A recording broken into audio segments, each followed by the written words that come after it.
Bonjour à tous et bienvenue dans cette nouvelle capsule supranostique. Je suis Iso et comme toujours, c'est avec enthousiasme que je vous invite à explorer en ma compagnie la science de l'esprit. Aujourd'hui, je vous propose une étude en 3 volets.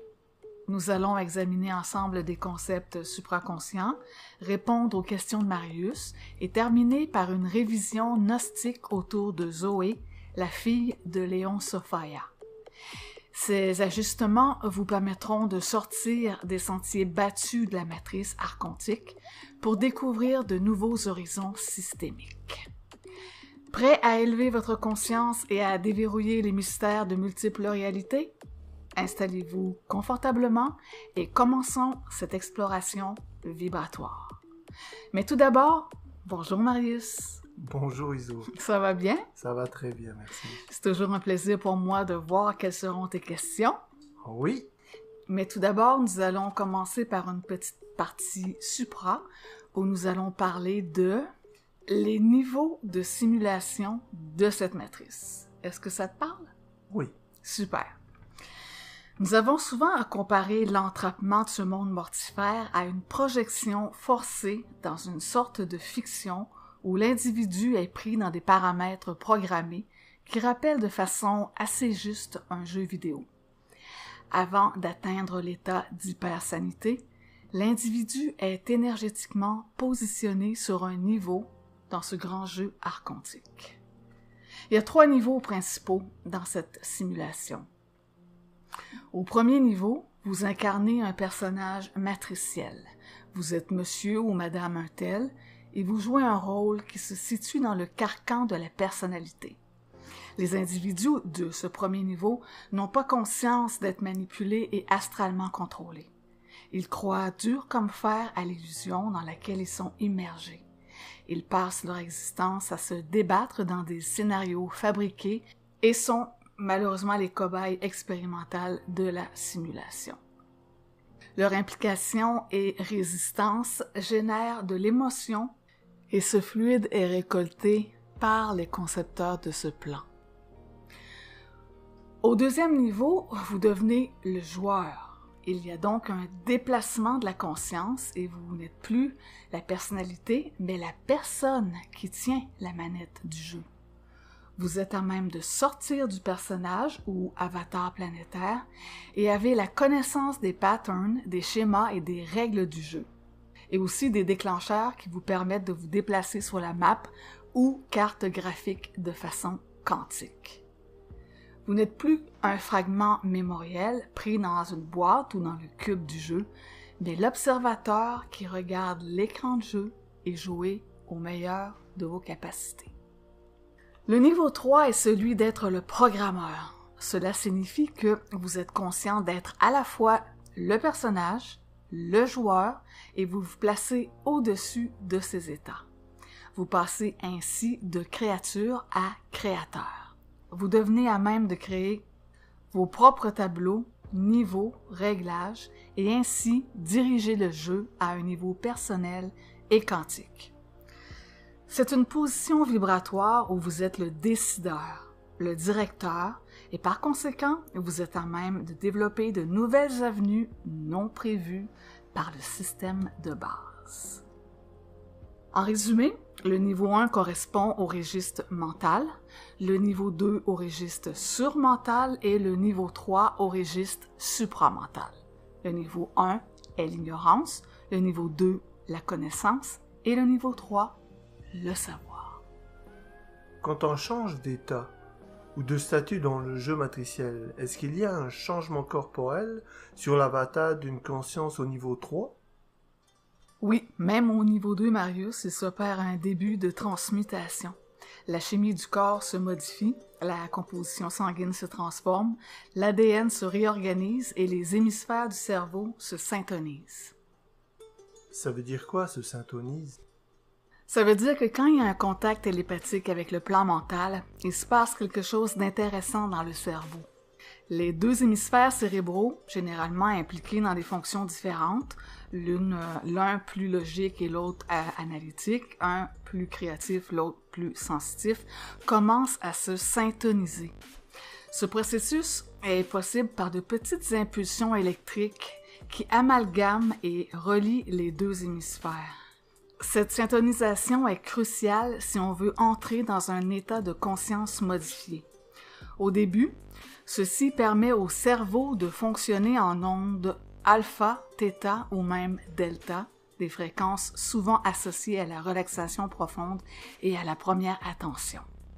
Mais en processus de fusion, cette syntonisation des hémisphères ouvre la porte à la seconde attention, celle qui nous permet d'accéder à des fréquences plus élevées comme les ondes gamma. Ces ondes gamma sont essentielles pour un état de conscience plus aigu et pour percevoir le réel avec une clarté et une profondeur qui dépassent l'illusion astrale. En bref, c'est cette descente d'énergie systémique, cet alignement entre les deux hémisphères qui prépare l'individu à franchir un cap vibratoire. Du point de vue supramental, cette syntonisation entre les hémisphères cérébraux représente un aspect initial de ce que l'être supramental peut atteindre. En effet, l'être supramental ne se limite pas à une simple syntonisation des ondes cérébrales, mais plutôt à une modulation active et consciente des impulsions électriques à travers tout le réseau neuronal. C'est ce qui différencie un initié supra d'une personne utilisant des techniques comme le HemiSync du Dr Monroe, par exemple. Dans quelle fréquence un être supra opère-t-il? Un être supraconscient opère majoritairement dans des fréquences gamma qui peuvent varier entre 30 Hz et 80 Hz et sont associées à une activité neuronale rapide, une perception élevée et une grande intégration cognitive. Les ondes gamma sont également reliées à une conscience accrue et à des états de vigilance extrême, là où le cerveau peut traiter des informations complexes en temps réel. Contrairement à l'utilisation des battements binauraux pour induire des états altérés, l'être supraconscient n'a pas besoin de stimuli externes pour atteindre ces états. En modulant consciemment sa fréquence, c'est-à-dire ce qu'il traverse, il peut non seulement syntoniser ses hémisphères, mais les relier par des impulsions électriques constantes et multidimensionnelles, créant ainsi une interaction dynamique entre les différents centres de son cerveau. Peux-tu nous parler de l'intensité du champ électrique? Les êtres supraconscients opèrent dans des fréquences spécifiques gamma, mais c'est pas uniquement la fréquence qui compte, c'est aussi l'intensité du champ électrique produit par cette gamme. Ce champ électrique personnel est ajusté selon le besoin vibratoire de l'individu. Ainsi, un être supramental ajuste continuellement ses fréquences en fonction de l'environnement matriciel dans lequel il se trouve pour éviter toute interférence archontique. Est-ce que cette technique est utilisée par les personnes supra? L'approche supramentale utilise l'électricité mentale non seulement pour percevoir, mais aussi pour créer activement des champs de réalité, transcendant ainsi la méthode de Monroe à 1000%. Sur le blog de la supraconscience vibratoire, vous aviez dit dans la section commentaires que vous nous raconteriez votre rencontre avec Samael. Oui, j'étais supposée de raconter cette anecdote lors de la dernière capsule, mais j'avais tellement de choses à vous dire que, bon, c'est un oubli, mais peut-être aussi un peu un acte manqué, parce que quand on raconte quelque chose qui nous s'est arrivé, on aime ça quand ça nous met un peu en avantage. Ma rencontre avec Samael, c'est un événement qui, après coup, comme ça arrive souvent des fois quand on a un argument avec une personne, plus tard, après le fait accompli, on est dans la douche ou le soir avant de s'endormir et on se dit « Ah, j'aurais dû dire telle chose, j'aurais dû agir de telle façon, j'aurais dû... » C'est bon, c'est ce qui m'est arrivé dans cet épisode-là ou lors d'une sortie astrale. Comme tu sais, Marius, je suis capable d'aller assez loin dans le 7e ciel puisque je ne pense pas, donc je ne suis pas repérée par aucune entité. Et ceci m'a permis d'aller assez loin et d'aller voir les technologies comme l'œil qui voit tout, le fameux œil qui voit tout, qui en fin de compte, en passant, ne voit pas tout. Mais quand je vous dis de fermer vos chakras, il passe beaucoup cet œil-là par les yeux des personnes. Il voit pas tout, mais il voit... En fait, il voit à travers nous. Il voit à travers les... À travers nos yeux. Oui, à travers les prototypes biologiques. Donc, si vous fermez cette porte d'entrée ou cette... mais là, tu parles... C'est le troisième œil, là, non? C'est ça? C'est pas, un peu, oui, vu qu'ils ont hacké la glande pinéale, ils ont accès. Donc, ils voient à travers, oui. Et d'ailleurs, ça n'a pas rapport avec l'anecdote que je vais vous raconter, mais je me suis approchée très près de l'œil qui voit tout, me suis aperçue qu'il ne voyait pas tout, et le demi-urge m'a pris un peu la main dans le sac parce que j'ai eu de l'émotion. T'as eu de l'émotion? Oui, j'ai eu de l'émotion parce que je ne voyais pas tout, mais je voyais beaucoup. Et ce que je voyais n'était pas très heureux, on va dire. Parce qu'on voit tout ce qui se passe dans la matrice, mais d'un bloc. Ça, c'est dur à expliquer. Et ça qui a créé de l'émotion? Oui, ça a créé de l'émotion. Je me suis fait repérer. Et d'ailleurs, œil pour œil, dent pour dent. Le demi-urge est très vengeur.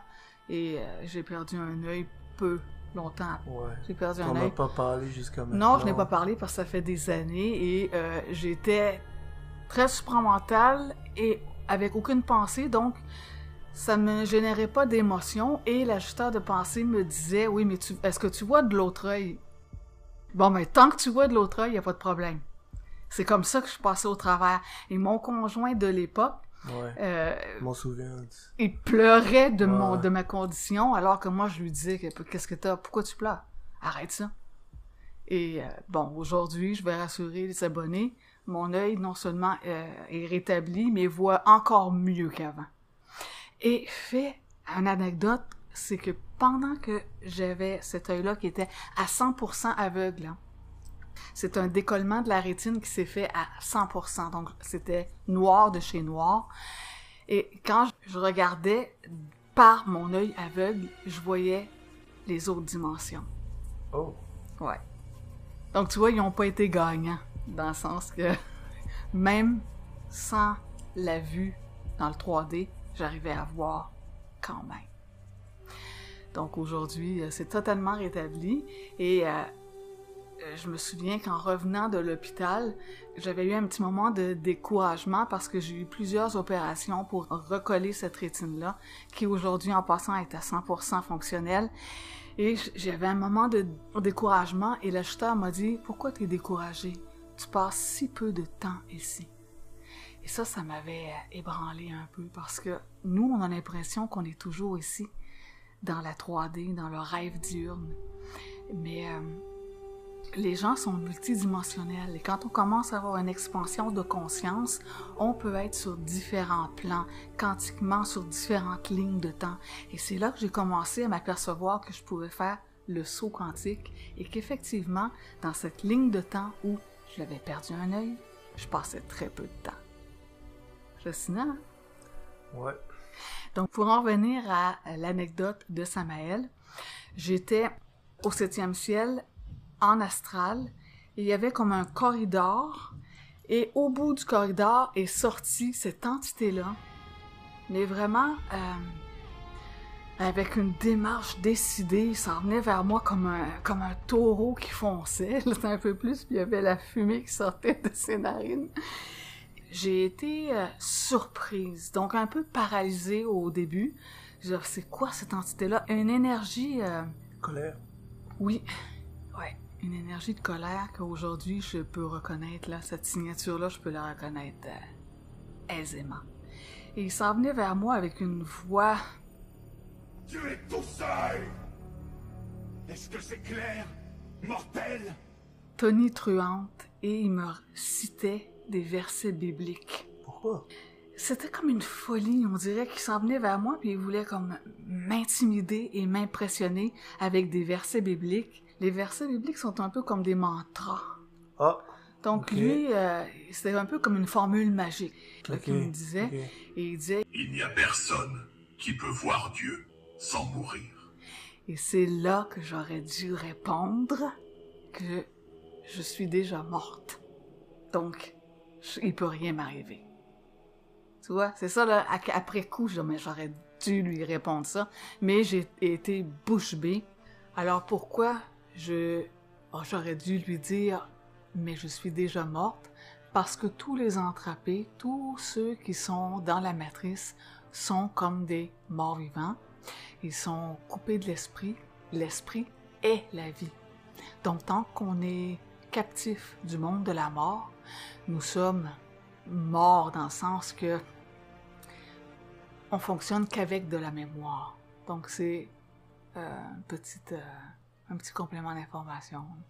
Parce que si vous êtes familier en venant sur l'espace commentaire, il n'y a pas de vie ici. Très important pour vous d'intégrer ça, parce que dans le sas, ça peut faire toute la différence. Et c'est avancé, il m'a saisi par la gorge, et j'ai été propulsée comme dans le vide. Et je suis tombée, jusqu'à atterrir dans mon corps physique, dans mon lit. Donc c'est ça ma petite anecdote avec Samael. Je me suis pas comportée comme j'aurais voulu, mais c'est pas grave, parce que quand les gens ont des rencontres comme ça avec des entités, ils apprennent beaucoup. Moi, j'ai appris beaucoup, et depuis ce temps-là, il s'est pas représenté. Parce qu'il doit savoir que je suis plus ferrée aujourd'hui, que je serais aucunement impressionnée. Mais là, ça m'a pris de court, oui. Incroyable histoire. Auriez-vous une clé sous forme de précision à donner aux étudiants support, Madame Iso? Oui, je pourrais peut-être glisser un mot sur l'effet de la réalité, parce que je me rends compte que plusieurs ont de la difficulté avec la notion qu'ils sont seuls dans leurs rêves. Hein? On est seul dans notre rêve diurne et nocturne. On est seul dans notre réalité et que les avatars n'existent pas comme ils les perçoivent avec leurs 5 sens et même avec leur 6e sens. Cela ne veut pas dire qu'ils n'existent pas comme tels, mais que la perception qu'on a de ces individus n'est pas réelle. Tu vois, tantôt on parlait d'être sauvé, là.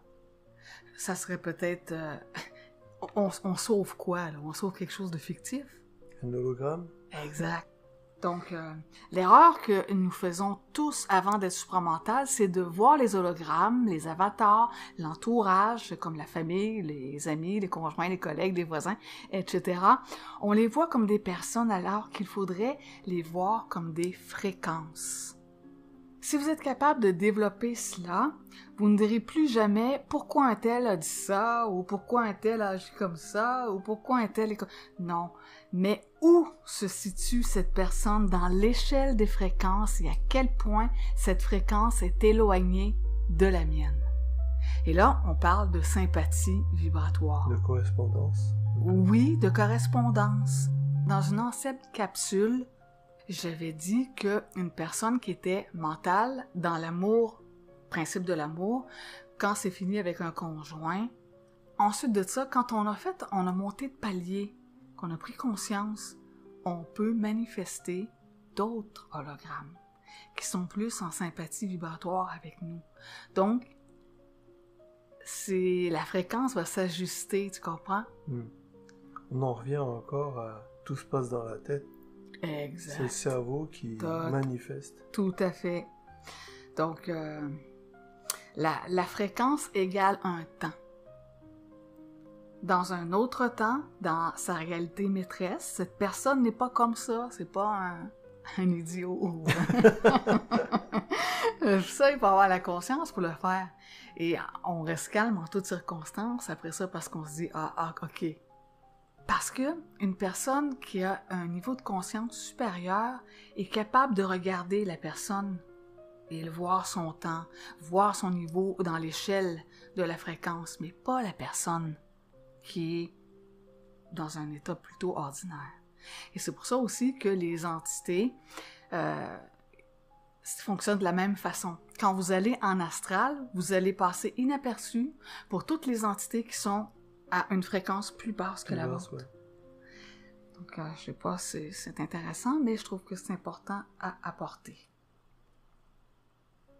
Un initié est centrique car il sait que prendre conscience d'une fréquence, c'est entrer dans la réalité d'une façon multidimensionnelle de cette personne.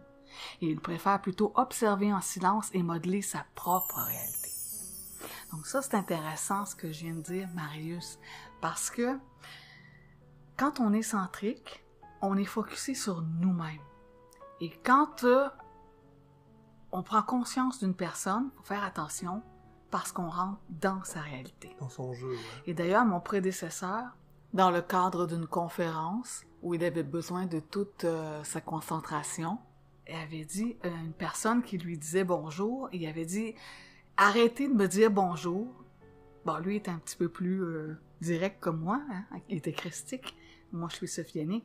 Il avait dit à cette personne-là « Arrêtez de me dire bonjour parce que je suis obligé de prendre conscience de vous. » Qu'est-ce qu'il voulait dire par là? C'est qu'en prenant conscience de vous, j'entre dans votre réalité et je suis pas intéressée parce que je dois travailler sur la mienne. Oui, parce que la personne, en faisant ça, elle module la réalité de l'autre. Puis, là, ça Oui, parce que interférence. les gens s'en rendent pas compte, mais avec eux, ils ont des entités derrière et ce sont des entités qui sont vampiriques. Donc, la personne comme... C'est tout un enseignement. C'est quelque chose, hein? Ouais. Donc, la personne comme telle est avec de très bonnes intentions. Bonjour, Monsieur Bernard, bonjour, Madame Iso, mais les entités derrière, c'est... Ils pompent. Et c'est ça qu'on doit éviter. Alors, je disais que l'être préfère s'observer en silence et modeler sa propre réalité. Comment manifester une réalité? Quand vous êtes totalement désengagé émotionnellement de toutes les réalités quantiques possibles. Oh, mais c'est intéressant ce que vous dites là, Madame Iso.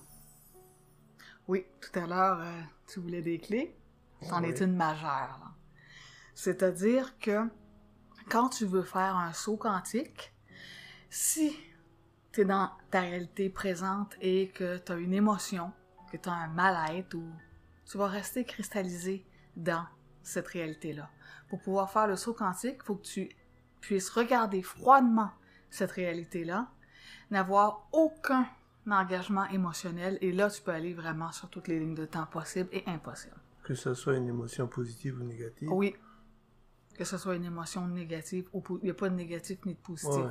Donc, être capable de neutraliser, être capable d'avoir la maîtrise de tes émotions, mais vraiment être bien. Parce que faire un saut quantique, c'est pas fuir une réalité. C'est de se positionner sur une meilleure ligne de temps. Et la clé là-dedans, c'est d'être capable de neutraliser, d'être capable de regarder cette réalité-là pour pouvoir aller dans une autre ligne de temps où il y a beaucoup plus... de possibilités. Oui, puis c'est beaucoup plus facile pour l'individu. Tu vois, le demi-urge, dans mon anecdote, a joué là-dessus, lui.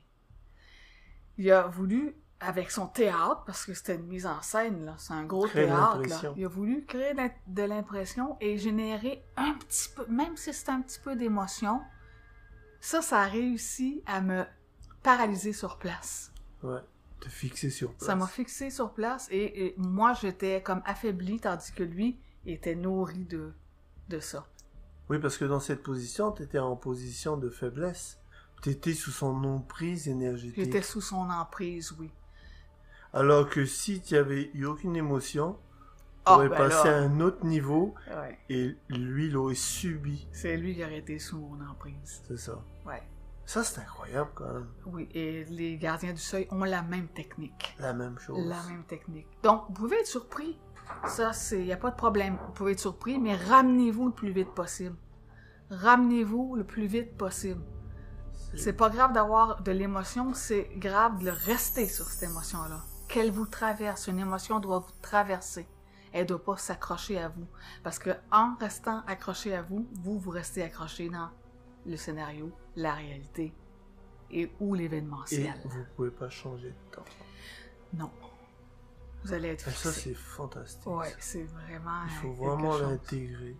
Oui, il faut l'intégrer, l'absorber, oui. Incroyable. Et c'est la même chose quand il y a des gens qui vous disent des choses qui visent à vous atteindre. Hein, Oui, la personne qui veut créer de l'impression, qui veut créer une situation, veut te mettre dans son champ vibratoire. Réagir. Donc, une personne qui t'insulte, elle veut que tu l'insultes aussi dans le sens qu'elle veut que pour rester dans le même temps et puis... Oui, puis bien souvent, c'est des NPCs ou c'est des gens qui sont possédés, puis ils viennent te piquer, et si tu embarques dans leur jeu, ben là, c'est...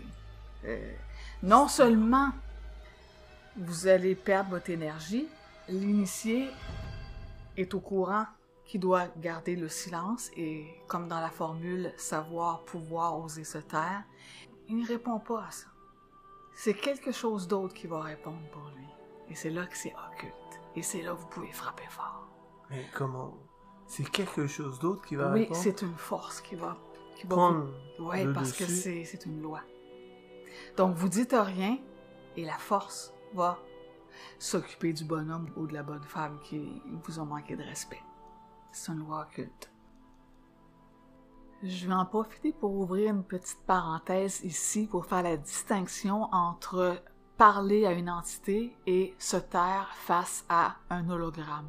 Il est important que vous puissiez vous exprimer et parler à l'entité, et il est crucial d'avoir la lucidité de vous taire face à une personne de chair et de sang, parce que la plupart du temps, ce sont des entités derrière qui poussent la personne à parler.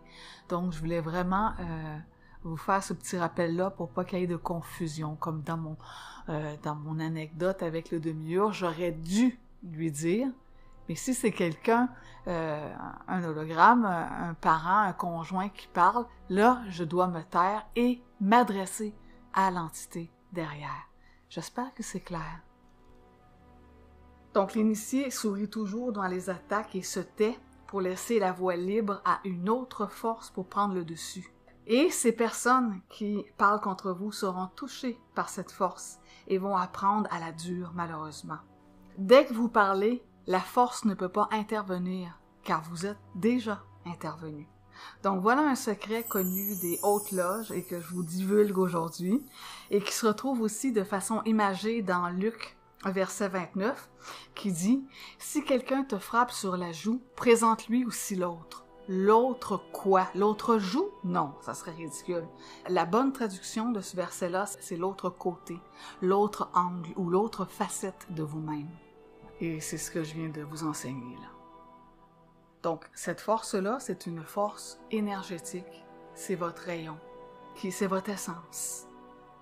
Alors, la prochaine fois, faites-le. Vous m'en donnerez des nouvelles. C'est quelque chose, quand même. Oui, hein? Une grande leçon. Alors, rappelez-vous d'opérer en silence et avec calme. Ne dispersez pas votre énergie en paroles inutiles, mais parlez seulement pour dire aux entités et non aux humains, échec et mat. Donc, Marius, est-ce que tu es prêt pour la 3e partie? Est-ce que tu avais d'autres questions? Ça commence à faire long, la vidéo. Oui, en 30 minutes, comme tu sais, je pas veux pas, peut-être pour la prochaine capsule, on s'en réserve. Je ne veux pas dépasser 30 minutes. Occultement, c'est important pour moi. Et, l'histoire de Zoé est très intéressante. Est-ce que tu connais Zoé? Oui, c'est ton chien. C'est mon chien, oui. D'ailleurs, qui est ici couché à côté de moi. Mais dans l'histoire que je vais vous raconter, Zoé est la fille de Léon Sophia. Et son nom en grec veut dire « vie ». Exactement. Dans les récits gnostiques, Zoé apparaît comme un élément important dans le processus de correction de sa mère. Car Zoé fut enfantée après l'erreur de conception qui est le démiurge, et par cet acte créatif, Sophia a voulu apporter un équilibre ou une restauration par l'entremise de Zoé. Elle est souvent dépeinte comme la force de dégagement qui s'oppose à la fausse création du démiurge. Par exemple, dans certains textes gnostiques, comme dans l'Hypostase des Archontes, Zoé joue un rôle majeur pour déstabiliser les plans des Archontes et de leur chef Samael, ou si vous préférez, Yahvé ou Yaldabaoth. Avant la conception du démiurge, Sophia a eu une autre fille du nom d'Ashamoth, et ces deux personnages féminins furent souvent confondus dans plusieurs récits, ce qui, en plus de l'inversion inévitable dont on parlait tout à l'heure, devient assez difficile de s'y retrouver. Donc, cette histoire pourrait s'intituler « Affrontement Zoé et de l'entité du 7e ciel ». Alors, qui réside au 7e ciel, Marius? Ton ami. Non! Arrête ça! Samael. Oui. Alors, au début de l'élaboration de la matrice ou planète prison du Demi-Urge, le plan était moins bien gardé, plus accessible, moins hermétique qu'aujourd'hui. On le voit dans l'épisode biblique où le Demi-Urge demande à Satan lors d'un conseil tenu sur Orion ce qu'il fait de bon, et l'autre de dire que justement, il vient de parcourir sa matrice et trouve le concept assez inédit, mais aussi facile car les unités biologiques sont toutes sous hypnose et sous forte impression. Autrement dit, dans la crainte et la survie. Lucifer et Azazel faisaient aussi en ce temps-là de fréquents allers-retours, alors qu'aujourd'hui, ils sont persona non grata dans la matrice. Parce que pourquoi? Ils avaient tendance à épauler les hommes. Alors revenons à l'histoire de Zoé. Zoé a poussé plus loin la visite dans la matrice et s'est approchée le plus près possible, se glissant entre les régions astrales. Elle a vu comment le demi-urge régnait et à la façon dont les archontes gardaient l'humanité captive et dans l'ignorance. Zoé, la fille de Léon Sophia, s'est tenue pendant un bon moment à la frontière de l'astral. Elle observait l'obscurité se répandre sur les prototypes biologiques, les entraînant dans des cycles infinis de mort et de réincarnation. Elle a vu l'illusion et le mensonge et comment Yaldabaoth, l'entité du septième ciel, imposait sa volonté sur l'âme planétaire des hommes, manipulant leurs pensées et les gardant dans un état de servitude psychique. Elle a vu comment il était un geôlier redoutable, capable de transformer son apparence pour paraître comme un ange de lumière, offrant de fausses vérités aux âmes faibles, les berçant dans des promesses d'espoir ou du pire des poisons, qui est l'amour inconditionnel. D'ailleurs, voir mon article sur la dissonance cognitive. Un jour, Zoé descendit encore plus profondément dans ce royaume de la mort. Son intention était claire, briser la domination de Yaldabaoth sur l'humanité. Mais ce ne fut pas un affrontement agressif, car Zoé savait qu'il fallait plus que cela pour briser les chaînes mentales. Elle devait éclairer les mémoires, c'est-à-dire les âmes, et ranimer en eux la connaissance oubliée. Elle arriva sous une forme subtile, se fondant parmi les âmes captives, observant, apprenant. Pendant des cycles, elle resta cachée, étudiant les archontes, voyant comment ils maintenaient l'illusion de pouvoir, tirant leur force de l'ignorance des âmes et de leur croyance aveugle en leur autorité. Puis, un jour, Zoé fit son mouvement. Elle apparut à un groupe d'âmes tourmentées et leur murmura « Vous êtes des êtres de lumière, maintenus artificiellement dans l'ombre. Vous n'êtes pas ce qu'ils vous font croire. Le temps est venu de vous rappeler votre essence. » Les âmes commencèrent à se questionner, et cette nouvelle fit trembler les fondations du royaume de Samael. Sentant que quelque chose échappait à leur contrôle, le démiurge apparut devant les captifs, enveloppé d'un halo de fausse lumière, proclamant « Je suis votre Dieu. Ne laissez aucune prophétesse vous tromper. » Zoé, placide et inébranlable, se tint face à lui. « Tu n'es qu'un usurpateur aveugle. Ton pouvoir ne repose que sur leur ignorance. Ils n'ont besoin que d'un éclat de réel pour te voir tel que tu es vraiment. » Furieux, Yaldabaoth lança un rayon d'énergie magnétique vers elle, mais l'électricité de Zoé se multiplia et chaque onde de force qu'il déployait était renvoyée à lui, amplifiée par la vibration pléromique pure. Plus il attaquait, plus il se fragilisait, car Zoé ne combattait pas par la force, mais par la puissance de sa centricité. Finalement, l'illusion de son pouvoir se brisa. Les âmes, autrefois éblouies par la fausse lumière, le virent pour ce qu'il était, un imposteur astral, un être limité et manipulateur. Et ainsi, sa domination fut anéantie, non pas par l'agression, mais par la révélation. Zoé n'avait pas eu besoin de vaincre cette entité par la violence, car en informant les âmes, elle avait ôté sa source d'influence. L'engramme progressa et ainsi commença la désintégration de la prison mentale. Zoé, ayant accompli son but, se retira dans les plans éthériques, laissant les âmes poursuivre leur chemin vers la libération. Ce fut aussi suite à ceci que les archontes et le demi-urge commencèrent à voir leur ligne de temps s'atrophier et que les néphilins, ces êtres plus grands que nature, que les archontes ont fait passer pour cruels, mais cruels envers qui? Ça va vous être révélé prochainement, ont aidé à la grande correction en apportant un brin d'ADN nouveau. Le déluge fut pour détruire ce brin qui ne fut pas transporté dans l'arche. L'histoire que je viens de vous raconter prend racine dans les concepts gnostiques et révèle le rôle méconnu de Zoé dans sa participation à la réparation de l'erreur entre guillemets, de sa mère Sophia. J'espère que ce récit vous aura plu. Alors nous voici arrivés à la conclusion de cette capsule. Un grand merci aux supra-abonnés pour votre fidélité vibratoire. Votre contribution est systémiquement appréciée.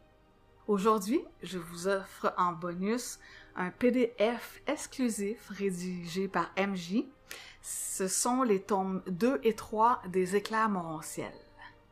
Comme toujours, le gros de cet enseignement se passe directement sur le blog de la supraconscience vibratoire où j'exerce une présence assidue dans les commentaires.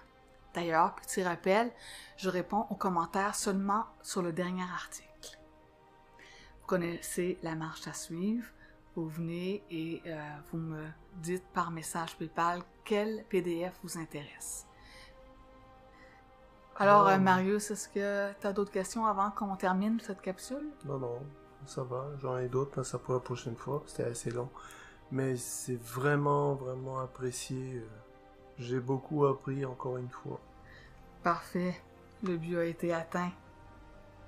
Ouais, fantastique. Alors, merci à tous et continuez d'avancer avec détermination et lucidité. C'était Iso et je vous dis à très bientôt. Au revoir.